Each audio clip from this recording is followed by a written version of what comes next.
Muy buenas tardes. Muchas gracias a todos por estar aquí hoy con nosotros. Hoy tenemos una jornada sobre los consumidores y los contratos de compraventa de vivienda y tenemos como ponente, bienvenido a Antón Echevarrieta Zorrilla. Él es abogado en ejercicio desde el año 2003 en el área de Derecho Civil y es decano del Ilustre Colegio de la Abogacía de Álava desde el año 2018. No te quito más tiempo, Antón. Muchas gracias y te doy la palabra. Muchas gracias, Jennifer, y muchísimas gracias a la Confederación Española de Abogacía Joven por contar conmigo para poder estar hoy aquí y poder hablaros un poco de este tema de los contratos de compraventa de vivienda relacionados con consumidores. Y bueno, pues vamos a empezar. Me podéis perdonar un poco, porque estoy un poco retardo, entonces pues, bueno, intentaré hablar lo mejor posible, pero bueno. Vale, vamos a hablar. A ver, los contratos de compraventa de vivienda, vamos a ver el contexto de estos tipos de contratos y el marco jurídico. Estamos hablando normalmente de dos partes. En el lado de la parte compradora, estamos hablando de consumidores o personas físicas, una, dos o más personas físicas que adquieren la vivienda para uso privado. Como veremos después, no estamos hablando de viviendas que se adquieren con fin inversor, para especular o para fines mercantiles. La normativa exime, saca de este tipo de partes vendedoras, de vendedores, estos supuestos. Solo va a ser cuando estamos hablando de la esfera privada. Y por otra parte, las empresas que se dedican a la venta de viviendas, vamos a hablar de las empresas promotoras, constructoras, también personas físicas que se dedican a la actividad inmobiliaria, a la comercial inmobiliaria. Y luego hablaremos de los contratos. Cuando hablamos de contratos de compraventa de vivienda, me voy a referir a contratos de compraventa de vivienda en construcción, de vivienda nueva, de vivienda sobre plano. No estamos hablando de contratos de vivienda de segunda mano, que están sujetos a otra regulación. También se incluyen las cooperativas de vivienda. Ya sabéis que cabe la posibilidad de constituir una sociedad mercantil en forma de régimen cooperativo y con una sociedad gestora cuyo objeto social sea la promoción y construcción de una serie de viviendas. Es un modelo de construcción que también ha sido bastante utilizado en las últimas décadas, y también esta normativa se aplica a las cooperativas de vivienda, tanto a los socios cooperativistas, a las sociedades gestoras, y también vamos a ver el marco regulatorio. Tenemos que mirar en la regulación anterior la jurisprudencia del Supremo, que todavía sigue dictando sentencias a día de hoy en relación a la regulación anterior y la actual regulación. Como veremos, hay unos vínculos entre unas y otras a través de la jurisprudencia y la interpretación que hace el Tribunal Supremo, que actualmente las audiencias provinciales están aplicando esta regulación de conformidad con esta jurisprudencia del Tribunal Supremo, y bueno, pues veremos que esto es lo más interesante de todo ello. Bien, vamos a ir a la estructura de los contratos. Este tipo de contratos son contratos pues, en forma escrita, que normalmente tienen una estructura similar. Yo los que he visto casi siempre son de la misma manera. Hay una primera entrega como señal y luego suele establecerse un calendario de pagos que va aquí el 30 al 40, pero a veces es el 20, a veces llega hasta el 50% del precio. Funciona un poco de la casuística. Con lo cual, en este caso, la parte compradora tiene que hacer un desembolso inicial y el resto a la fecha de escrituración. Como sabéis, en el momento que finaliza la obra y se cita a la parte compradora, en este caso a nuestro cliente, para acudir a la notaría, se va a hacer entrega de las llaves, se va a escriturar la vivienda con un contrato de compraventa, y a la vez normalmente se suele hacer la operación, en este caso si el comprador necesita financiación, porque como sabéis, este tipo de contratos van unidos normalmente a la financiación bancaria mediante una constitución de hipoteca que se hace el mismo día en la propia notaría. Vamos a ir a lo que es la normativa. Respecto a la normativa, tenemos por un lado el Código Civil con la teoría general de los contratos, artículos 1254 y siguientes, y el contrato de compraventa 1445 y siguientes. Bueno, no me voy a detenerme mucho en esta normativa porque yo creo que todos la sabéis, y simplemente respecto a lo que serían las acciones de rescisión, resolución contractual, incumplimiento, reclamación de daños y perjuicios, se puede acudir a esta normativa respecto a la perspectiva del comprador hacia la empresa promotora. Luego también, como estamos hablando de consumidores, se aplica este texto refundido de la Ley General de Consumidores Usuarios, los artículos 32 y siguientes. Normalmente este tipo de contratos son contratos seriados, son contratos de adhesión, por los cuales la parte compradora tiene una facultad muy limitada de poder disponer y negociar de determinadas, o todas las cláusulas o parte de ellas. Por tanto, si nos interesa, podemos invocar la jurisprudencia del Tribunal de Justicia de la Unión Europea y la amplia jurisprudencia también del Tribunal Supremo en relación a las cláusulas abusivas por analogía a toda la jurisprudencia que hay en cuanto a contratos bancarios, contratos de suministros, de empresas, etcétera, para poder invocar y denunciar determinadas cláusulas abusivas en la sociedad. Tampoco me voy a detener en esto, porque lo que realmente me interesa y lo que quiero que os queréis es con la normativa específica de este tipo de contratos. Es aquí donde está el kit de la cuestión y donde podemos saber exactamente cuáles son los derechos más importantes que tienen nuestros clientes, o que pueden tener nuestros clientes como compradores de una vivienda en construcción de una vivienda nueva. Y esta normativa específica está delimitada por 3 leyes, básicamente. Una redacción inicial de la Ley 57 del año 1968, y luego esta Ley 1957 del año 68 fue modificada por la disposición adicional primera de la LOE, de la Ley Orgánica 38 de 2008. Algunos habéis llevado pleitos derivados de la construcción, reclamación de vicios constructivos. Esta es la ley en la que se basan para ejercer ese tipo de acciones. Establecen la responsabilidad de los agentes derivados de la construcción, incluso regímenes de prescripción, etc. Y en su disposición adicional primera, en la redacción inicial, cuando entró en vigor esta ley, que luego se modificó el 31 de diciembre, se modificó en el año 2015, por tanto, la redacción inicial, que estuvo en vigor del año 2000 a 2015, se modificó un poco la Ley 57-68, que os he referido, y se mantuvo hasta el año 2016. En el año 2016, en el año 2016, entró en vigor la redacción nueva, la que está actualmente en vigor de esta disposición nacional primera, introducida por una ley, la Ley 2015, que es una ley de ordenación y supervisión de entidades aseguradoras, y remueve y modifica completamente esta disposición adicional primera, como veremos en la. Bueno, vamos a hablar de contratos de compraventa de vivienda. Como sabéis, la vivienda ahora mismo es uno de los mayores problemas que tenemos en nuestro país. Hay una verdadera crisis de vivienda, no voy a detener en lo que es el problema del alquiler, que como sabéis es un problema acuciante, tanto para los jóvenes como para los no tan jóvenes, y también por el tema de las compraventas de vivienda. Tenemos un incremento paulatino y sostenido del precio de las viviendas en los últimos años, estamos en un ciclo expansivo, pero lo que sí que quiero que os queréis es que yo creo que hay que fijarse en la historia económica. Y en España la historia económica siempre nos da una serie de claves para ver por dónde puede ir evolucionando. Nosotros, yo me dirijo, me imagino que a un público bastante más joven que yo. Yo me colegié en el año 2003 y en el año 2007 llegó la crisis de la vivienda, la crisis de la subprime, supongo que sabréis todo aquello que ocurrió en Estados Unidos a partir del año 2008 y que se contagió al resto de Europa, también a España. Y podemos estar en una serie de elecciones porque la historia económica siempre nos dice que es cíclica. Después de un momento expansivo hay un momento de retracción y de depresión económica. Y la actividad inmobiliaria, este tipo de contratos que van unidos a la actividad de promoción inmobiliaria, van indefectivamente relacionados con lo que es los ciclos económicos. Porque en ciclos económicos expansivos hay mayor liquidez en el sistema financiero y eso produce que haya más capacidad de obtener créditos por parte de tanto de las empresas como de los consumidores. Y por eso digo que tenemos que estar atentos, porque yo viví toda esa crisis del año 2003 desde el punto de vista de los consumidores, las consecuencias que tuvo después, como vais a ver, que a mí me parecen hasta sorprendentes, 15 años después, o bueno, 10 años después de que empezáramos más o menos a ver lo que es la crisis. Y si estamos atentos, si sabemos interpretar esta jurisprudencia, si sabemos analizar estas situaciones, pues podemos entrar a un servicio de mercados, un acceso a un servicio, a un mercado de servicios jurídicos que puede ser muy rentable y puede ser muy interesante desde el punto de vista del ejercicio profesional. Por lo tanto, hay que estar atentos sobre todo en los derechos que tienen los compradores y la forma de recuperar el dinero. Porque, vamos a ver, antes de empezar, normalmente cuando un cliente entra por la puerta del despacho suele darse dos situaciones, yo por lo menos estoy importante. Primero, que va a firmar un contrato de compraventa de vivienda y quiere asesorarse respecto a los derechos que le corresponden. También vamos a ver todo eso.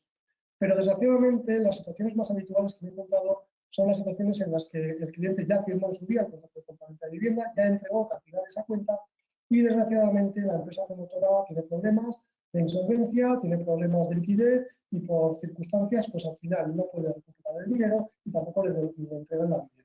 En ese tipo de situaciones en las que tenemos que estar atentos a todo esto para poder ver cuál es la manera más efectiva de intentar recuperar el dinero para nuestros clientes y de asesorarles de manera adecuada. Tener en cuenta que cuando una persona compra una vivienda es posiblemente el negocio jurídico más importante que vaya a hacer en su vida desde el punto de vista económico. Va a depositar los ahorros de toda una vida y se va a comprometer, se va a apalancar, va a firmar un préstamo hipotecario para hacer pagos por un periodo muy, muy alto de toda su vida. Por tanto, hay que estar atentos y también estamos hablando de procedimientos que también estamos hablando de mucha cuantía. Con lo cual, os digo que es un tema interesante desde el punto de vista de acceder a un mercado de servicios personales. Pero vamos a empezar. Vamos a empezar por el principio, con la Ley 57 de 1968. Esta ley se nació en pleno régimen franquista, en una época de expansión económica del régimen de Franco, pasada ya la posguerra, y estamos hablando de un momento en el que se construía muchísima vivienda, producto del desarrollo económico y también de una fortísima demanda, porque había un montón de migración del campo a la ciudad. Esto provocó que en todas las ciudades de España hubiese mucha demanda de vivienda y en aquella época se construyeron cientos de miles de viviendas. Esto, unido también a un periodo de prosperidad y el acceso de la clase media a los créditos, pues va a provocar que haya muchísimas viviendas. A mediados de los años 60 hay varios escándalos y varios problemas con determinadas compraventas. Van a salir a través del Instituto Nacional de la Vivienda y miles de promotoras que se dedican a la actividad inmobiliaria. Como digo, esto se va a fomentar. Pero el régimen franquista en el año 68 establece una regulación que lo que va a hacer es regular una serie de obligaciones que tienen las empresas que se dedican a la actividad inmobiliaria. Una regulación que ha estado en vigor en lo que es su esencia hasta el 31 de diciembre del año 2015, desde el año 68, imaginaros, durante todo este tiempo. Bien, vamos a ir a la redacción original. Tampoco voy a tener demasiado, pero simplemente hablaros. Aquí habla de personas físicas jurídicas que puedan la construcción de viviendas que no sean de construcción oficial. Bueno, esto se modificó después, como veremos. Estamos hablando de empresas o de autónomos que se dediquen a la construcción de viviendas y destinadas a domicilio de residencia familiar con carácter permanente o de una residencia temporal, accidental o circunstancial. Esto es importante porque no incluye esta ley y la regulación actual, así también lo entienden las audiencias, supuestos en los que vamos a adquirir la vivienda para tener un fin inversor. Si quiero comprar varias viviendas de la misma promoción, para luego revenderlas o para luego alquilarlas. Hay que tener cuidado porque aquí no se aplica este tipo de supuestos a la ley 57. Sin embargo, imaginaros que yo soy una persona acaudalada, soy una persona que tenga mucho dinero, que compra varias viviendas en diferentes puntos de la península, en zona de montaña, en zona de costa, en varias capitales, y de vez en cuando va a vivir ahí. Pues se cumpliría la opción de consumidor por la vivienda, aunque sean varias distribuidas, si podemos acreditarlo además, por toda la geografía nacional y es para residencia vacacional, incluso circunstancial u ocasional, también podría ampararnos esta ley y por ende la regulación actual de la disposición de la primera de la ley. Pues vamos a ir principalmente a las dos principales obligaciones que tenían según esta ley, que luego se transpuso también a la regulación actual. Quedamos con el artículo 1 primero, que vamos a hablar 1.1 y el 1.2. El 1.1 dice garantizar la devolución de las cantidades entregadas al 6% de interés, mediante contrato de seguro otorgado por la aseguradora, autoridad de registro de las unidades de seguros, pagar solidario, que está publicado. Bien, para el caso de construcción en silicio no llegó al fin. Esto lo que quiere decir es que el promotor va a tener la obligación de constituir un seguro o un aval para garantizar que si no se llega a la construcción a acabar o no se llega ni siquiera a iniciar, se puedan devolver todas las cantidades que el comprador va a pagar a través del contrato de compra, con este calendario de pagos que os estaba hablando al principio. Y luego el 1.2, este también es muy importante. Dice, percibir las cantidades anticipadas por los adquirentes a través de la entidad bancaria o caja de ahorros, a las que habrán de depositarse en cuenta especial, con separación de cualquier otra clase de fondos pertenecientes al promotor y únicamente para disponer para transacciones derivadas de la construcción de viviendas. Para apertura de estas cuentas o depósitos, la caja de ahorros, sus responsabilidades y la garantía a la que se aplica la condición anterior. Básicamente, y quedamos con la idea de este 1.2, es que el promotor tenía obligación, y tiene también, como veremos posteriormente, de abrir una cuenta especial, una única cuenta en la que tiene que recibir todos los pagos del contador de una promoción y solo puede utilizar esos pagos para gastos derivados de esa promoción. Y también el banco tiene que obligar al promotor a abrir esta cuenta especial en la que se tienen que hacer esos ingresos. Bien, esta es la regulación original. Como os digo, artículo 1.1, principalmente suscribir un contrato de seguro o aval. Artículo 1.2, depositar las cantidades en una cuenta especial. Es una ley muy cortita, tiene 7 artículos. No voy a detenerme en el resto, simplemente en el artículo 7, por ejemplo, que sí que dice que los derechos son irrenunciables. Aquí la jurisprudencia se ha pronunciado, el Tribunal Supremo, múltiples sentencias, y sí que ha dicho que por mucho que pongan en un contrato que se renuncie a estos derechos, aunque luego también en el caso en el que se firma un contrato de compraventa y luego el promotor desaparece y aparece un segundo promotor y las cantidades, hay una especie de renuncia de derechos, esos derechos son irrenunciables. Por tanto, por mucho que aparezcan en algún sitio, o por mucho que haya declaraciones de voluntad por parte del comprador, no se van a poder renunciar y siempre vamos a poder tener la facultad de reclamar conforme a esta ley. Como os digo, esta ley fue modificada a través de la LOE, que estuvo en vigor desde el año 2000 hasta el año 2015, y únicamente se modificó, bueno, lo que dice esta disposición adicional primera de la LOE, es que sigue en vigor la ley 5768, pero se modifica en las siguientes circunstancias, en estos requisitos. Se dice que se va a aplicar a toda clase de viviendas. Si recordáis, antes hablaba que se excluían las viviendas de protección oficial. A partir del año 2000 ya son toda clase de viviendas. Y luego también se extenderá cantidades entregadas mediante efectivo cualquier efecto cambiario. Y también respecto a los intereses legales. La ley original hablaba de intereses del 6%. Y aquí lo que va a decir, y dice la jurisprudencia, es que las cantidades siempre se tienen que incrementar por el interés legal del bien. Bien, y luego también un régimen disciplinario, sancionador, en el que se aparecen multas por el bueno, como os he dicho, eso es lo que señalaba la diferencia de la regulación original en la que estuvo en vigor desde el año 2000 hasta el año 2015, hasta el año 2016. Bien, esta ley estuvo transitando sin pena ni gloria por nuestro ordenamiento jurídico, pese a ser una ley preconstitucional. Como bien sabéis, aunque sea una ley preconstitucional, si pasa el filtro de derechos y libertades de la Constitución, no hay ningún problema en que transite por nuestro ordenamiento jurídico. A modo de ejemplo, la ley que regula nuestros colegios profesionales, la ley de colegios profesionales, es una ley preconstitucional y por ello no significa que haya ningún impedimento. Como digo, estuvo transitando por nuestro ordenamiento jurídico en los años 70, 80 y 90 y me voy a detener, bueno, en aquella época, bueno, sobre todo en la primera década de los 2000, que es donde vamos a tener la mayor influencia de esta ley, antes de la llegada de la crisis inmobiliaria se establecía en alguna sentencia que el mero hecho de no cumplir esta ley era una causa de resolución desde el punto de vista del comprador. ¿Qué quiere decir? Pues que si yo tenía un contrato de compraventa, pues el comprador cumpliera con el calendario de entrega y cumpliera con la ejecución de la obra, si no había cumplido esa obligación de garantizar las cantidades, yo podía pedir la resolución del contrato. Bueno, esto es lo que presentaban en aquel momento la jurisprudencia. Y vamos a ir a la época del boom económico.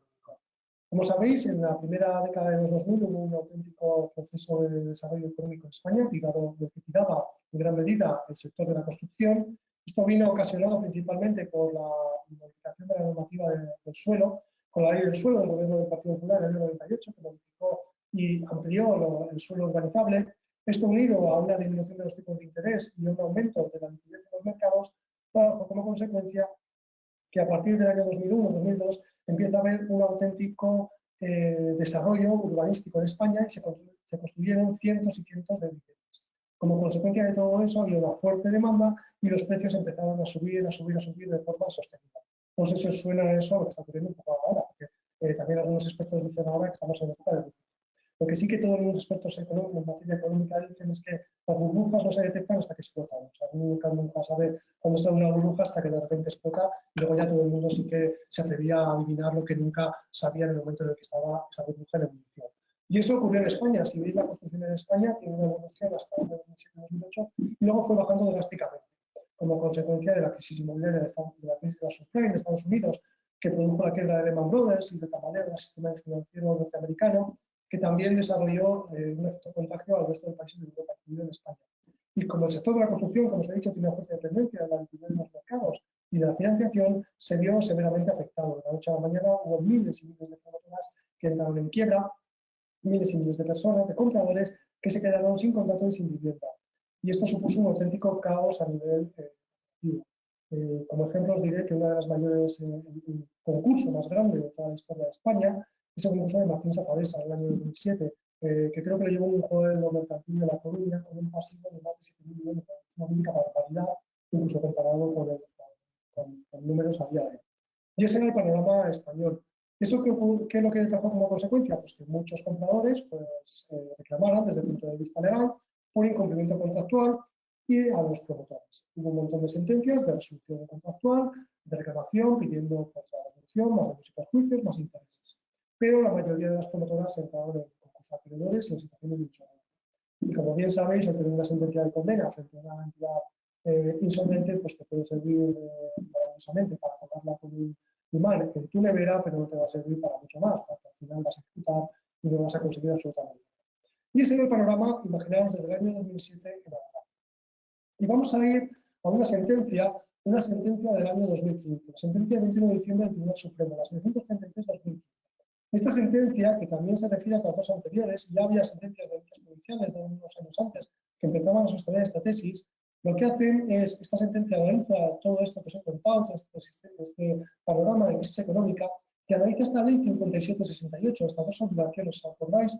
Pues, si os acordáis de lo que os he dicho, es 1.1 y es 1.2. El 1.1, la obligación que tenían las promotoras de establecer una cuenta aval, y la segunda, el 1.2, de abrir una cuenta especial con la colaboración de las entidades bancarias. Dice la ley bajo su responsabilidad, en relación a las entidades bancarias.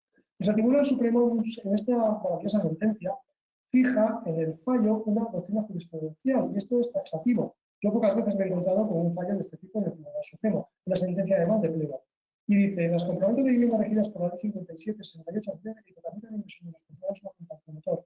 Sin exigir la apertura de una cuenta especial de correspondiente garantía, responderán frente a los compradores por el total de las cantidades anticipadas por los compradores ingresadas en la cuenta cuentas que por otra tengan abiertas en dicha entidad. Esto es extraordinariamente importante porque a partir de ese momento lo que queda claro es que si yo soy un comprador, si yo firmo un contrato de compraventa de vivienda, si me aplica esta ley 57, si yo he hecho ingresos en una cuenta bancaria y el titular de esa cuenta es una promotora con la que yo firmo el contrato, esa entidad bancaria va a responder de todos los ingresos que yo he hecho. Eso es lo que decía el Tribunal Supremo en aquel momento. Empezó a haber un montón de demandas contra entidades bancarias y esto bajó como consecuencia muchísima jurisprudencia de audiencias que acabó al final del Tribunal Supremo. En relación a esta ley 57, el Tribunal Supremo ha dictado un montón de sentencias.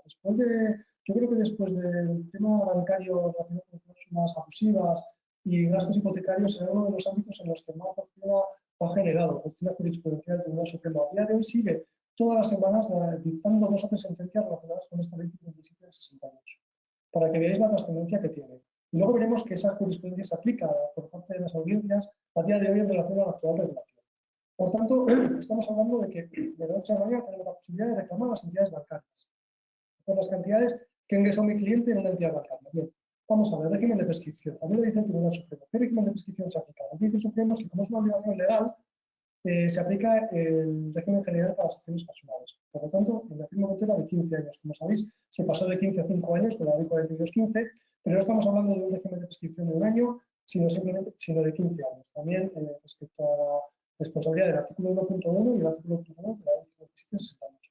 Y el de SACO también es importante porque el Tribunal Supremo dice que el plazo de responsabilidad comienza cuando se intenta recuperar el dinero sin éxito y le comunican al comprador que no se lo devuelve por falta de aval. Por tanto, el PSACO no empieza cuando firmo el contrato, no empieza tampoco cuando entrego las cantidades, no empieza incluso cuando tendrían que entregarme la vivienda, sino cuando le voy a reclamar a la promotora y me doy cuenta que no, o me entero de que no existe ningún aval ni ninguna. Y ahí es donde empieza ese plazo de 15 años que después pasó a 5 años. Bien, y luego, vamos a hablar de la evolución de la jurisprudencia del Tribunal Supremo. Aquí hay 2 tipos de responsabilidades que derivan de esta ley respecto a las entidades bancarias. Y aquí vamos a diferenciar claramente 2 supuestos. El 1.1, en el caso de que exista un aval bancario o un seguro, hay muchos supuestos en los cuales, pues, si tú consigues enterarte después de bastante tiempo en relación a esta ley, que existía un aval bancario, que una entidad bancaria o aseguradora, casi todo eran entidades aseguradoras, entidades bancarias. Entidades aseguradoras, mayormente han sido las que normalmente intervienen los procesos de construcción, como ASEFA, por ejemplo. Pero normalmente casi siempre estos supuestos se dan por entidades bancarias.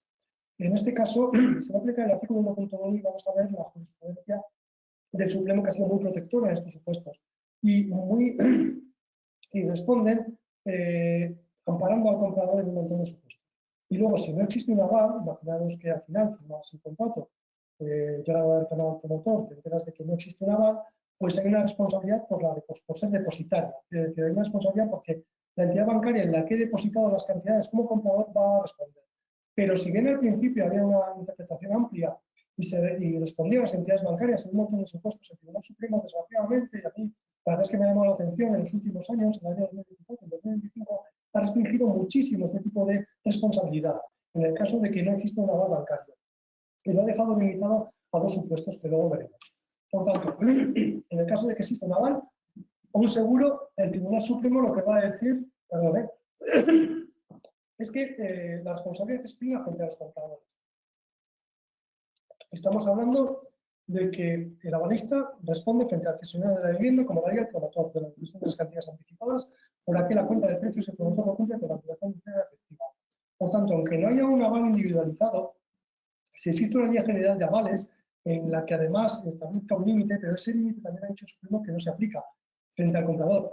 Imaginaros que tenemos 20 compradores y con todas las cuantías que tienen para reclamar, imaginaos que son, yo qué sé, ponemos un ejemplo, 300.000, y el límite del aval es el de 200.000.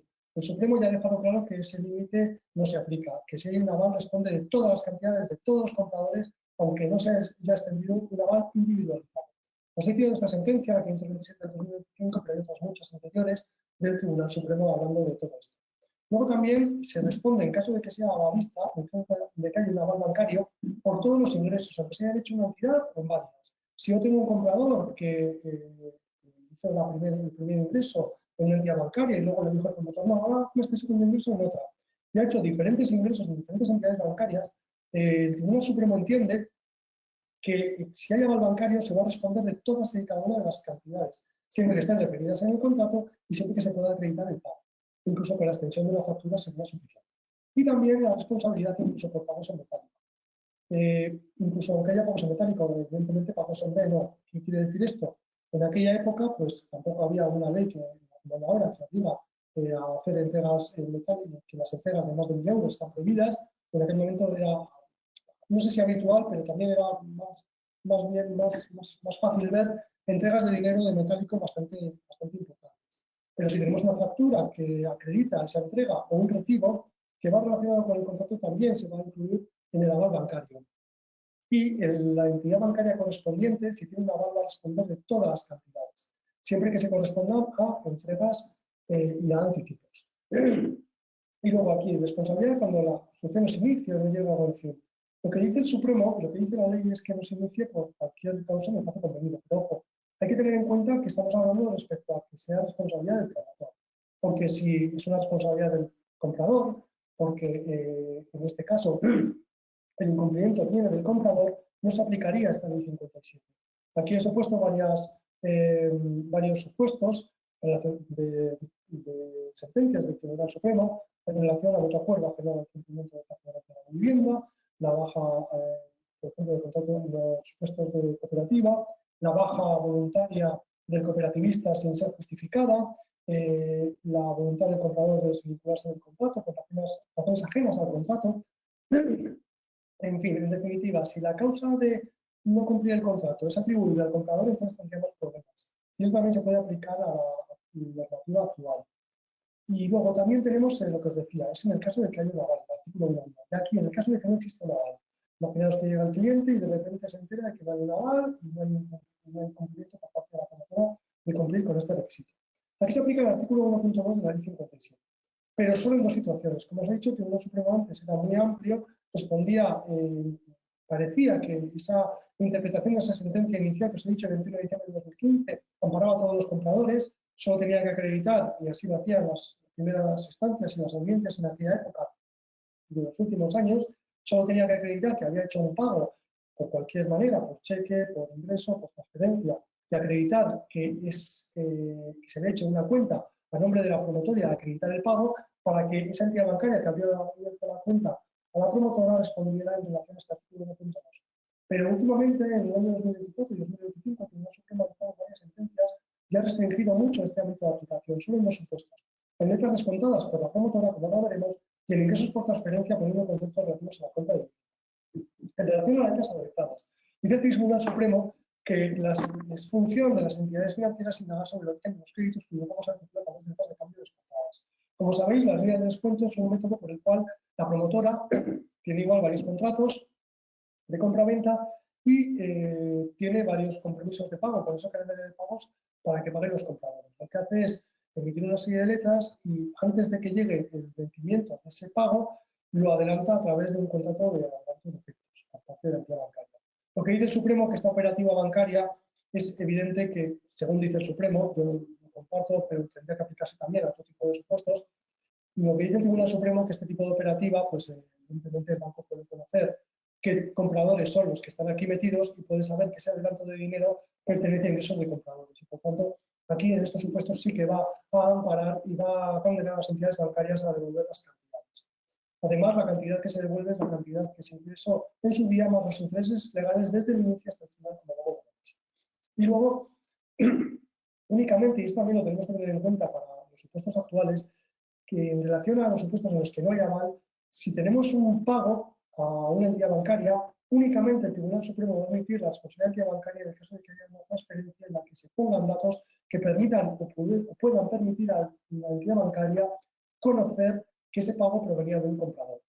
Por tanto, aquí en esta sentencia, que es una sentencia de este año, que hace referencia a otras del año 2024, lo que hace es establecer primero que en el punto A, que aunque lo que siempre decíamos nosotros, que claro, es que el cliente del banco es una promotora que se dedica a la actividad inmobiliaria, no es cualquier empresa, no es una empresa que se dedica a vender coches o a vender otro tipo de bienes, se dedica a la promoción inmobiliaria y por tanto tiene que saber que si llegan ingresos en su cuenta tienen que ser de compradores. Por eso el Supremo no lo admite, dice que no cabe ese tipo de resoluciones. Y luego, si únicamente hay un ingreso en el que solo se aparecen los nombres y apellidos, tampoco puede, dice el Supremo, yo no lo comparto, pero bueno, sí que tiene el Supremo, que ha tenido el Supremo a partir de ahora, dice el Supremo que solo si se hacen indicar los ingresos, el nombre y apellidos no es suficiente para que el banco pueda saber que ese ingreso proviene de un comprador. Y en el C, lo que dice, bueno, esa parte C, lo que dice es su contrario, es que evidentemente lo que tenemos que hacer, y esto sí que es importante, es hacer los pagos siempre mediante transferencia bancaria, indicando algún dato que permita claramente en los movimientos bancarios ver que ese pago proviene de un comprador. Por ejemplo, pues fundamento de tal, vivienda primero A, comprador de compra-venta, de la promoción tal.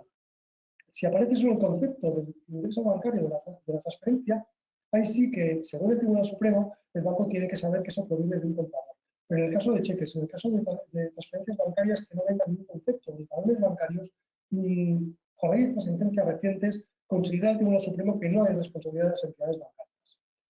Bien, en ambos casos nos aplica a sociedades mercantiles. Al principio sí que había alguna sentencia del Tribunal Supremo que se podía aplicar a sociedades mercantiles porque se hablaba que si se considera acreditar el fin inversor. Nosotros, por ejemplo, tuvimos un caso en nuestro despacho que teníamos una persona, una clienta que era de Canarias, que la inmobiliaria le asesoró y le dijo que lo mejor era constituir una SL con el único objeto de comprar esa vivienda porque se iba a evitar una serie de impuestos.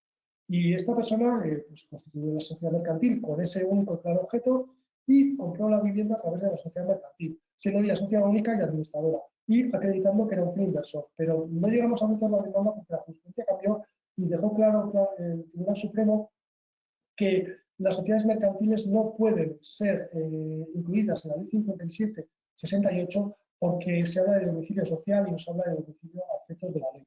Y eso también se puede aplicar a lo que es la declaración anterior. Y también es importante que tampoco se aplica a la finalidad inversora, lo que os digo. Si se compran dos viviendas de una misma fundación, tampoco se podría aplicar. Luego hablaremos de todo eso, dos viviendas de la misma localidad. Porque se puede entender que puede haber un fin inversor. Bien, vamos a hablar del marco regulatorio actual. Todo esto que os he contado va a tener su efecto, porque como os digo, de toda esta normativa el Tribunal Supremo sigue dictando a día de hoy muchas sentencias. El marco regulatorio actual va relacionado con la disposición adicional primera, actual, que entró en vigor en el año 2016 y está en vigor hasta ahora. Se modificó completamente, como veis, esa disposición adicional primera y es una redacción mucho más extensa. Es todo esto que os estoy enseñando ahora mismo en relación a lo que había anteriormente. Y bajo mi punto de vista es una regulación mucho más restrictiva, limita los derechos de los compradores sorprendentemente, pero ya veremos que la jurisprudencia de las audiencias, que todavía la jurisprudencia del Supremo, en ese sentido, está ampliando esta limitación de derechos que tiene la ley y la está extendiendo, dando un mayor proteccionismo a los compradores de vivienda. Entonces, tenemos aquí principalmente un artículo 1 y un artículo 2, son básicamente los más importantes. El artículo 1, en el punto A y punto B, se asemeja un poco al artículo 1 de la ley 57 del artículo 1.1 y 1.2. En relación 1A, 1.1, 1B y 1.2.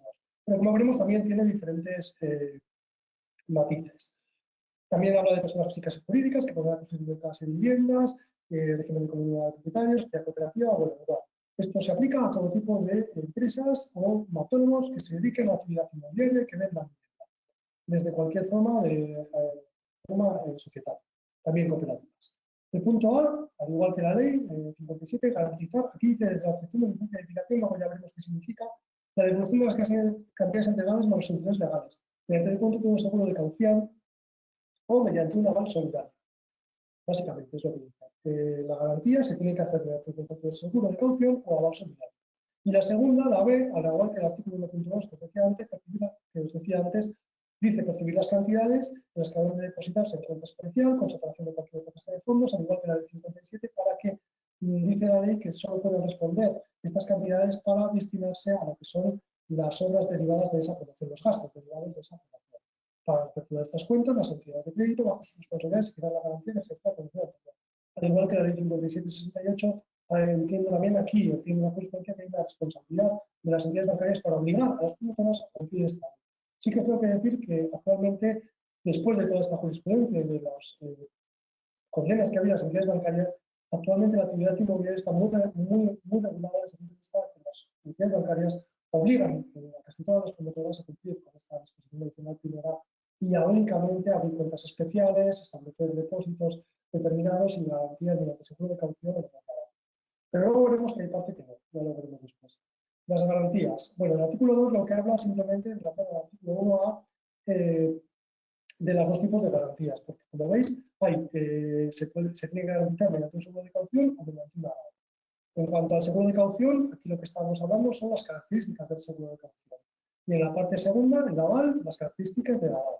Luego el artículo 3, información contractual, todo esto tiene que estar hablado en el propio contrato, tiene que aparecer de forma escrita.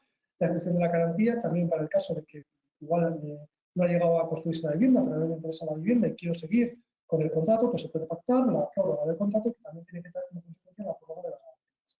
La cancelación de las garantías y luego la publicidad, que también en la publicidad de las viviendas ahora te tienen que aparecer los datos relativos a la entidad bancaria que garantiza las cantidades entregadas, incluso cuando estamos hablando de fase de formación. Un régimen sancionador, infracciones y de desarrollo reglamentario que todavía no tiene. Esta es la disposición adicional primero. Pero vamos a ver, primero lo más importante. ¿Se aplica a toda clase de viviendas si tú ya un inversor? Bueno, vamos a ver. Esta sentencia del Tribunal Supremo ya deja claro que cuando habla de toda clase de viviendas, porque si veis en la disposición adicional primera, dice las personas físicas y jurídicas que promuevan la construcción de toda clase de viviendas. Podría parecer que esto se aplica a toda clase de viviendas, también las de un inversor, pues no. El Tribunal Supremo dice que está hablando en este caso de todas las formas de promoción. La expresión toda clase de viviendas no puede equipararse a toda clase de compradores. En el caso de los compradores, se tiene que no se puede aplicar a los especuladores. Esta sentencia también es utilizada con una sentencia de Baleares que aplica con la relación actual. Por tanto, yo sí que siempre creo que es importante, yo aconsejo que cuando vayamos a presentar una demanda de estas, acreditemos la condición de consumidor y la condición de que la vivienda es para uso privado, para que está afecto a esta ley. Aportando, por ejemplo, la vida laboral, en la que se puede ver que no hay relación con la actividad inmobiliaria, que no tenga otras viviendas en la misma localidad. El problema se suele dar cuando se dan dos viviendas, cuando el cliente compra dos viviendas de la misma promoción. Pues, hombre, en ese caso puede haber un inversor, por lo cual habría que valorar si le pagamos solo una diciendo que he comprado una para vivir y la otra para luego poder invertir. Por tanto, eso lo tenemos que ir viendo con la práctica de la ley. Como decíamos, el artículo 1 tiene dos apartados, el A y el B. Y dice, garantizar desautorización de la licencia de edificación mediante seguro de caución o aval solidario. Bien, dice desde la obtención de edificación, fijaros que la ley 57 no hablaba de esto y por tanto las cantidades con las cuales respondían las entidades bancarias o las entidades aseguradoras eran por todas las cantidades que entregaba el comprador desde el principio hasta el final. Aquí es desde la obtención de licencia de edificación, de tal manera que si tenemos un comprador que entrega cantidades y después se obtiene la licencia de edificación, con lo que dice esta ley, en teoría, esos primeros pagos no estarían cubiertos. Pero también las audiencias provinciales han hecho una interpretación, como os digo, de esta jurisprudencia del Tribunal Supremo de la ley 57 con esta nueva regulación más intuitiva. Y se dice, en este caso, de la sentencia de la Audiencia Provincial de Burgos, que una interpretación de la norma legal con funcionalidad intuitiva de los adquirientes de vivienda de construcción debe llevarnos a concluir que basta con que tal licencia de edificación sea otorgado cuando sea de fecha posterior al ingreso al anticipo. Quiere decir que si posteriormente a entregar las cantidades se acuerda, se obtiene la licencia, todas esas cantidades anteriormente se consolidan y también van a poder estar amparadas por este seguro de caución de este aval. Bien, también se tiene que, lo que dice la pasada B, es que la obligación de la promotora es abrir una cuenta especial y depositar todas estas cantidades en una cuenta especial, que únicamente se puede disponer, para, como os he dicho, para los gastos de la ley. Bien, hay una sentencia muy importante de la Audiencia Provincial de Mallorca que va mucho más allá respecto a esto de la obtención de la licencia de edificación. Y lo que dice es que la letra A, como hemos dicho, la letra A, únicamente la obtención desde la obtención de la licencia de identificación se aplican las obligaciones del promotor. Este apartado B se aplica a las obligaciones de la entidad bancaria. Y como no está incluido en este apartado B desde la obtención de la licencia de identificación, entiende esta sentencia que todas las cantidades, da igual que haya licencia de identificación o que no haya licencia de identificación. Como es una obligación el apartado B a las entidades bancarias, se aplica por todas las cantidades que se entreguen, tanto desde el principio como hasta el final del contrato. Por lo tanto, aquí tenemos una interpretación de esta ley del 57 del Tribunal Supremo que ha utilizado esta sentencia de prohibición de pago de mercado para dar mayor protección a los consumidores. Y iremos viendo cómo se va desarrollando la jurisprudencia en el futuro. Como os decía, ahora la regulación habla de dos tipos de garantías, el seguro de caución y el aval. En el artículo 2 se regulan las características. Un seguro de caución, póliza individual, no incluye las garantías, el tomador es el promotor, el asegurador es el comprador, no se podrán oponer excepciones por parte de la aseguradora frente al comprador, la duración del contrato no podrá ser de duración inferior a la que se haya establecido en el contrato, la entidad de la aseguradora podrá comprobar con documentos y datos del promotor, y aquí sí que es importante, que luego lo veremos, si no se llega a construir la vivienda, siempre hay que hacer un requerimiento previo al promotor y ahí sí que habrá que pedir el seguro de caución y pedir la reducción de la entidad aseguradora a la entidad bancaria correspondiente. Son las cantidades aportadas por el asegurador, las cantidades externas o pagos en B y bueno, básicamente eso es lo más importante. Voy avanzando porque voy ya un poco justo de tiempo. Bien, en cuanto al aval, también deberá emitirse y mantenerse por cuantía total de las cantidades anticipadas. En caso de que no se llegue a construir o que la fundación no llegó en fin, hay que hacer un requerimiento previo al promotor y después de 2 años se producirá la caducidad del aval. Bien, si existe un aval, en cuanto a la ley 57, la jurisprudencia del Supremo decía que si existe un aval colectivo, si os acordáis, responderá de todas las cantidades. Yo entiendo que aquí todavía no he visto ninguna sentencia, pero si no hay un certificado individual de aval en un aval colectivo, sí que podríamos reclamar la responsabilidad de la bancaria como avalista. Yo es que recomiendo que exijáis a las promotoras que den un certificado individual, tanto en seguro de caución como en aval. Hay que exigir el certificado individual. Y luego los intereses, como decía el Tribunal Supremo, decía que los intereses van con la ley 57, si reclamamos desde que se hacen los ingresos hasta que se recupera el dinero. En este caso, se modifica la ley orgánica a través de esta disposición primera y se va a condenar a intereses, o por lo menos lo que dice la ley, ya veremos cómo interpretar las audiencias, es desde que se hacen las entregas hasta que se requiere para hacer el pago a través del aval o del seguro de caución. Y lo que os decía, la reclamación previa, antes no había que hacer una reclamación previa, te podías dirigir directamente a la entidad aseguradora o a la entidad bancaria. En este caso, lo que dice la ley es que hay que hacer un requerimiento previo, en el caso del seguro de caución, en el caso de la aval. Y si el promotor no te contesta, entonces puedes ir directamente por la entidad aseguradora o por la entidad bancaria, tanto el seguro de caución o de aval. El plazo para reclamar esto es que es importante porque se ha modificado. En la ley 57 estamos hablando, como recordáis, de 5 años de prescripción, y con esta regulación lo que dice en el seguro de caución es que se aplica la ley de contrato de seguro y el artículo 23 habla del término de 2 años de prescripción. Pero es que en el caso del aval son 2 años, son de caducidad. Así que hay que tener cuidado porque, como sabéis, el régimen de caducidad no se puede interrumpir y hay que ejercitarle un plazo. Hay que estar muy atentos a los plazos porque son bastante más cortos. Bien, y luego, si no hay seguro de caución o si no hay aval. Bueno, pues si no hay aval, como nos encontrábamos en la ley 57, ya empezaron las audiencias a resolver estos supuestos.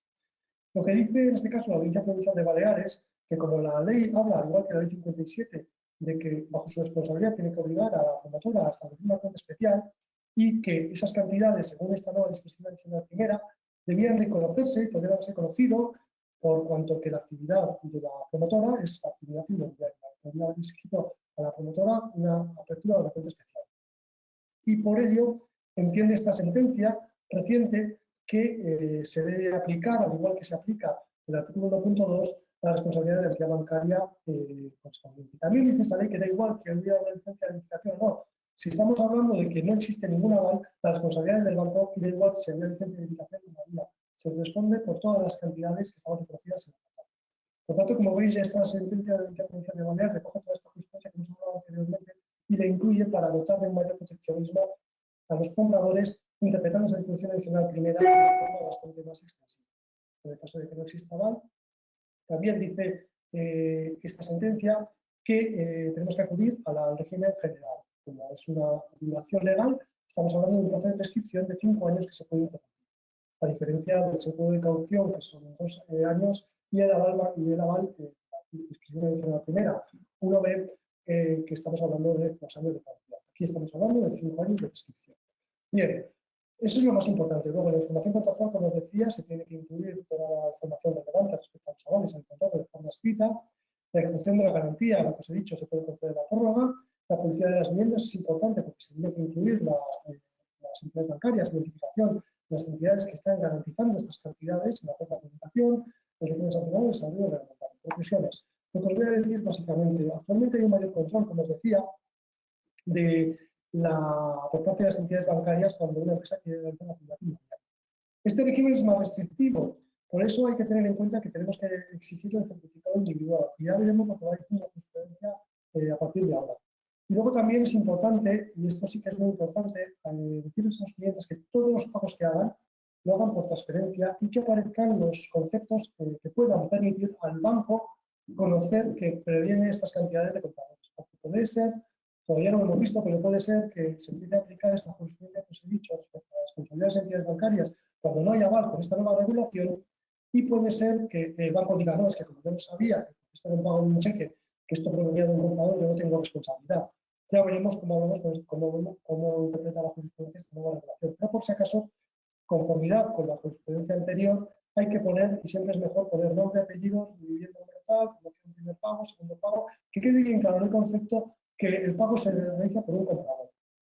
Luego también vigilar bien el caso para exigir el cumplimiento del seguro de caución o del aval. Como os he dicho, si no hay aval, 5 años de prescripción, pero solo si son transferencias bancarias o contratos de descuento de efectos, de conformidad con lo que habíamos dicho antes de la transferencia del Supremo. Y simplemente me voy a detener, porque os decía que ahora mismo no está muy regulado, pero ojo, porque en los últimos años ha nacido una forma de construcción y en relación a las casas prefabricadas modulares, nosotros nos hemos dado cuenta que en este caso las entidades bancarias están haciendo muchos casos de sociedades, sociedades mercantiles, que se constituyen y también son para la venta de viviendas. Y se les aplica la ley orgánica de la edificación. Y también se les aplica este mismo régimen. Nos hemos encontrado, por ejemplo, hemos encontrado con empresas que han entrado en concurso de acreedores y con compradores que no tenían garantizadas sus entregas, y por tanto podremos ver la posibilidad de reclamar a las entidades bancarias. También en este tipo de régimen constructivo. Hay alguna sentencia, alguna audiencia provincial que habla de esta responsabilidad en relación a la ley 5768 y entiendo que no habría ningún problema para que se les aplique la disposición adicional primera de la ley orgánica de la Administración. Y después de toda esta parrafada que os he metido, pues bueno, muchísimas gracias por vuestra atención y estoy abierto a que me preguntéis si tenéis alguna duda, lo que nos haya quedado. Muchísimas gracias. Muchísimas gracias, Antón. Han llegado varias preguntas. Como bien has dicho, por el chat pueden hacernos llegar todas las preguntas que deseen. Vamos a comenzar con el turno de preguntas. La primera pregunta es de Luisa. ¿Se me escucha bien? Sí. Vale. Y lo que le quiere preguntar es, ¿hasta qué punto la normativa actual protege al comprador frente a los retrasos en la entrega? Bueno, pues como os he dicho, la normativa actual es bastante más restrictiva en relación a la ley 57, pero lo que estamos empezando a ver es que las audiencias provinciales, porque el Tribunal Supremo todavía no se ha pronunciado, el Tribunal Supremo sigue dictando, como os he dicho antes, muchísimas sentencias de ley 57. Todas las semanas dicta 2 o 3 en relación a supuestos de regulación anterior. Es curioso, pero es que ha habido muchísima casuística. Y lo que sí que estoy viendo, como os he podido explicar, es que las audiencias provinciales en estos supuestos interpretan esta disposición adicional primera bajo el prisma de la ley 57 anterior y la jurisprudencia del Supremo. Ya veremos lo que hace el Tribunal Supremo al final, porque también al principio, respecto a las situaciones en las que no había aval, parece que había responsabilidades de entidades bancarias en un montón de situaciones, y el Tribunal Supremo ha cercenado el derecho y lo ha restringido en los últimos años de forma importante. Pero sí que es cierto que hay una mayor recorte de derechos por parte de los compradores. Entonces hay que tener todo esto en cuenta, sobre todo para asesorar previo a firmar un contrato, que hay que exigir el aval individual, hay que informar de los plazos, cuando la vivienda se está retrasando, ver qué derechos tienen los clientes y sobre todo para que no tengamos el problema. Pero el gran problema suele venir porque normalmente el cliente firma sin estar asesorado y luego cuando la promotora no cumple y está en situación de insolvencia, pues tenemos que ver. Y también hay que hacer una declaración previa a la entidad, en este caso a la promotora, que antes no había esa obligación.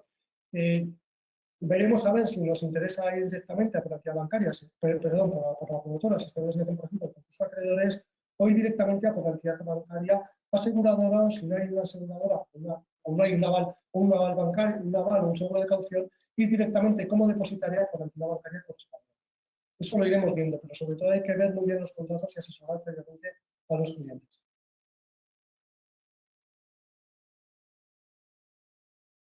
Muchas gracias, Antón. Ahora vamos con la pregunta de Óscar, que Óscar dice: hola, Antón, tengo una pregunta. ¿Es legal cobrar honorarios por parte de la inmobiliaria al comprador de una vivienda? Normalmente cobran a los propietarios de la vivienda, ya que les prestan el servicio a ellos al venderles la vivienda, pero estoy viendo que también cobran a los compradores, cuando no les prestan ningún servicio, solo enseñarles el piso y ya. Me parece abusivo. No sé si esto se puede hacer. Cobrar al comprador cuando no le ofrecen ningún servicio directamente. Yo creo que ahí podríamos alegar a la legislación general de consumidores y usuarios, alegando que somos un consumidor, que no ha habido una prestación efectiva del servicio, y por la vía del artículo 82 y siguientes, como estamos hablando de un poquito de abusividad, sí que se podía ir. Respecto a las cantidades avaladas, directamente lo que hay que acreditar es que se entregan al promotor. Por tanto, hay que tener cuidado, porque esas cantidades igual no se entregan al promotor, no estarían afectadas por esta normativa, por esta disposición adicional primera, y en relación a lo que había también en el 57. Pero yo creo que ahí sí que podríamos alegar la posibilidad, y si no había una prestación efectiva del servicio y únicamente lo único que han hecho es entregarnos el contrato que lo había redactado la promotora y firmar, pues yo creo que podríamos intentar ir por ahí. Gracias. Continuamos con la pregunta de Javier, que dice: en caso de que se realice en método autopromotor, ¿el comprador se puede acoger a esta misma regulación? Pues ahí sí que es cierto que tenemos ciertas limitaciones, pero podríamos, sobre todo, por ejemplo, con el tema de las sociedades gestoras, si conseguimos acreditar que la promotora es la que ha realizado toda la ejecución de la obra, que nosotros somos un consumidor, que lo único que hemos hecho es directamente abonar las cantidades, que no tenemos conocimientos técnicos, pues yo creo que se podría intentar ir por ahí. Sí que es cierto que hay una mayor dificultad, pero todo es cuestión de evaluación probatoria, de una principio de prueba bien integrada.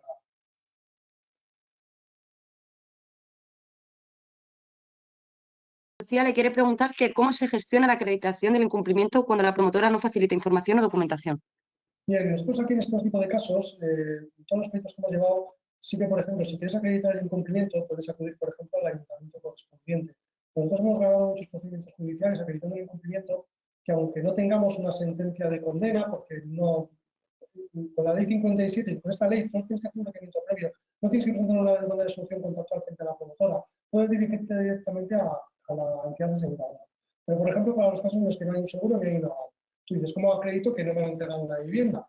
Pues vas a, por ejemplo, puedes acudir al ayuntamiento correspondiente y con un certificado en relación a esa promoción que no se ha acabado la construcción, que no se ha tenido la licencia de ocupación, y con eso podrías acreditar que la vivienda no se ha llegado a construir, que no ha llegado a buen fin. Es uno de los documentos que puedes utilizar para poder acreditar ese incumplimiento por parte de la promotora.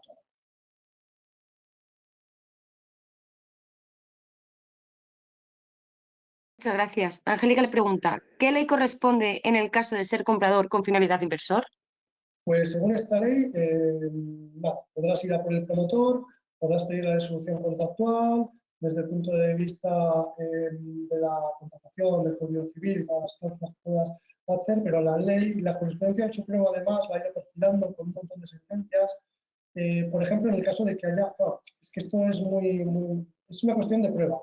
Nosotros tuvimos, por ejemplo, una vez un supuesto que conseguimos además ganar la sentencia. Este era un cliente que había comprado dos viviendas de una promoción, eran dos chalets que estaban pegados. Nosotros conseguimos acreditar que era una familia numerosa, conseguimos acreditar que la promoción era para unir los dos chalets y para poder tener una vivienda muy, muy grande, porque bueno, pues tenía una localidad en la que el cliente había estado residiendo muy joven, con una serie de pruebas, y aunque el banco te puede alegar el fin inversor, y ahí sí que tienes que acreditar que no es un fin inversor, porque si te alega fin inversor y has comprado dos viviendas, hay una presunción de que podría haber un fin inversor, pero si tú acreditas ese fin residencial o fin de vivienda para utilizarlo para ti, pues yo creo que ahí no tendrías problemas. Pero en el caso de que sea un fin inversor, pues por ejemplo, has comprado 5 viviendas en la misma capital. Pues, hombre, nadie compra 5 viviendas en la misma capital de provincia para vivir, como hemos visto alguna vez. Y si tengo 2 viviendas, pues igual tengo que decir al cliente que sacrifique una de ellas frente a la entidad bancaria y decir que tengo 2, pero que realmente una era para invertir y la otra era para mí.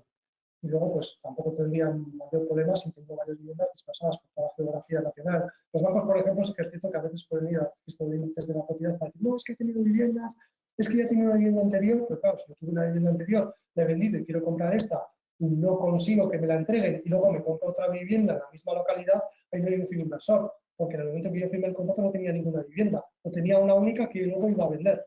Con lo cual, ahí sí que no tendría mayor problema. Los bancos siempre suelen utilizar este tipo de argumentación para alegar el fin inversor. Sí que es cierto que yo sí que recomiendo que hay que meterlo en un hecho de la demanda el fin, que no es un fin inversor y que el fin es afecto a esta disposición adicional primera, con prueba que nos lleve a acreditar esto para que luego no haya sorpresas. Porque si la contestación a la demanda no empieza a hacer alegaciones, podemos tener problemas a la hora de aportar documental, que podríamos tener con anterioridad a presentar la demanda y no como consecuencia de la contestación de la demanda. Yo sí que recomiendo que esto también se articule con una prueba adecuada.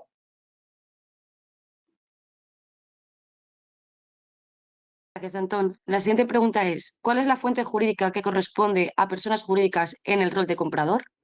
Pues en el rol de comprador estaríamos hablando de contratación sometida al Código Civil y al Código de Comercio y legislación mercantil.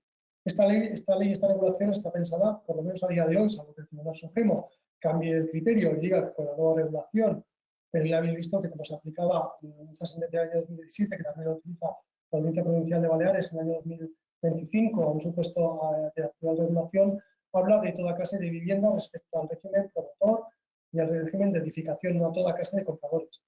Eso no quiere decir que igual el Supremo, con la nueva regulación, llega a decir que se aplica a toda clase de compradores. Pero si vemos la evolución del Tribunal Supremo, pues evidentemente esta normativa que os he dicho no se aplica. Yo todos los procedimientos que he metido directamente, porque además es que al final, si tienes que reclamar a la entidad bancaria, a la promotora, y la promotora está en una situación de insolvencia, da igual, vas a ganar el pleito, pero es que no vas a tener posibilidad de recuperarlo. Y la entidad bancaria no va a ser la responsable de forma subsidiaria.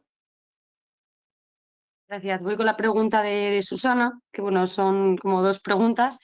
Te las voy a leer seguidas. ¿Necesitas que lo repite o que las lea por separado? Me dices. Comienzo. ¿Qué cláusulas considera imprescindible revisar con especial atención antes de firmar este tipo de contratos? ¿Es habitual que las promotoras incluyan cláusulas abusivas en este tipo de contratos? ¿Cuáles son las más frecuentes? A ver, cláusulas abusivas, yo creo que lo principal es constatar que hay un seguro de caución o un aval, exigir el certificado individual en relación al contrato, eso es lo más importante, y tiene que además estar reflejado en el contrato. Y intentar, por si acaso, aunque ya hemos visto que la jurisprudencia está ampliando, intentar que todas las cantidades que se hagan desde la obtención de la primera elección. Aunque sí que es cierto que la práctica bancaria actual, si son promociones que llegan a finalizar, no suele haber mayor problema. Pero siempre es importante, sobre todo, prestar mucho cuidado con el tema del aval, en relación también al periodo de construcción, porque como sabéis, el periodo del aval va ligado al periodo de construcción. Si finaliza el periodo de construcción y el promotor no ha finalizado la vivienda, empezaríamos a interpretar que el IESA por esos 2 años entraría a partir de ese momento. Así que hay que tener mucho cuidado, porque estamos hablando además, en el caso del aval, es un plazo de caducidad y son 2 años. En el caso del seguro, el seguro de caución son 2 años, pero de prescripción los podrías interrumpir. Pero a diferencia de la ley anterior, que eran 5 años 15, que luego pasaron a 5. Eso yo creo que es lo más importante. Y sobre todo, pues informarte desde el punto de vista de la solvencia de la promotora y respecto a las cláusulas de adhesión, pues bueno, al final, las cláusulas de adhesión, como estamos hablando de legislación general de consumidores y usuarios, pues podrás invocar la unidad de las cláusulas si hay una falta de coordinación, una falta de equiparación entre la prestación dada y el abuso por parte de la empresa promotora.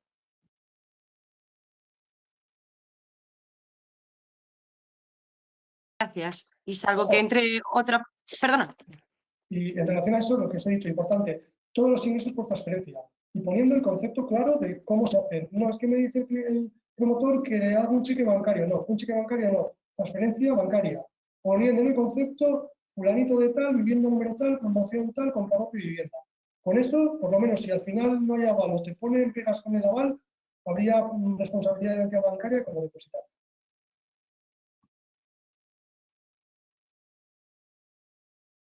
Vale, gracias. Nada, decía que salvo que entre otra pregunta ahora, paso a la última pregunta, que es la siguiente. ¿Qué requisitos clave debe probar un comprador para que se declare la responsabilidad del banco según la jurisprudencia del Tribunal Supremo? Bueno, primero, lo que os he comentado, un comprador de vivienda, de una vivienda que está sujeta al 57, en este caso a la disposición adicional primera, que no es un fin inversor, que es una vivienda para uso privado, da igual que sea una vivienda vacacional, una vivienda residencial, una vivienda circunstancial, siempre que sea para el ámbito privado, que no sea para revender, incluso si es para uso mercantil, tampoco se aplicaría a las lonjas, a los despachos. Primero, el carácter subjetivo desde el punto de vista del comprador. Luego, desde el punto de vista del comprador, que se cumple con el calendario de pagos, que no hay una baja voluntaria en el caso del cooperativista, que no se desiste del contrato durante la vigencia del contrato por parte del comprador porque ya no me interesa la vivienda, o que la vivienda se ha llegado a hacer, aunque sea con un retraso. Bueno, ahí sí que en la jurisprudencia hay diferentes sentencias. El retraso tiene que ser esencial, aunque también podemos alegar que si el retraso está pactado en un contrato en una fecha concreta, que un retraso, pues podríamos pedir la devolución. Pero en concreto lo que tenemos que acreditar es que ha habido un cumplimiento íntegro de nuestras obligaciones como compradores. Y luego, si no hay existencia de aval, porque no sabíamos que había un aval, lo podemos hacer bien con unas diligencias preliminares o con un requerimiento a la entidad bancaria en la que hemos depositado esas cantidades para que nos diga si esas cantidades están garantizadas. Yo he hecho procedimientos de diligencias preliminares, también he hecho procedimientos de conciliación judicial, requiriendo, por ejemplo, al banco para que aporte el contrato de caución si lo hubiera y para que reconozca que no había contrato de seguro, en este caso seguro de caución o aval. Y principalmente es eso, acreditando todo eso, aportando el contrato, aportando todas las transferencias, podemos intentar, yo creo que hay posibilidades de conseguir una estimación por parte de los tribunales. Y en el caso de que no haya aval, lo que os he dicho, únicamente con el contrato de descuento, si son letras que están descontadas, habría que hacer unas diligencias preliminares o para conseguir ese contrato de descuento a través de la promotora, a través de la entidad bancaria, y también en el caso de depositarias, únicamente con la jurisprudencia actual, solo los resguardos, los justificantes de transferencia. También es importante y es interesante hacer diligencias preliminares y pedir los movimientos bancarios de la promotora de esa entidad bancaria, porque ahí también vamos a ver muchas cosas. Si vemos las entidades de los movimientos bancarios, vamos a ver que ha habido más compradores, que se han hecho ingresos de cantidades parecidas de otros compradores, y ahí podemos ver que en esa cuenta bancaria se estaban haciendo ingresos de muchos compradores y por tanto el banco tenía que extremar las precauciones y que tenía que obligar a la entidad promotora, a la empresa promotora, a establecer un seguro de caución a una.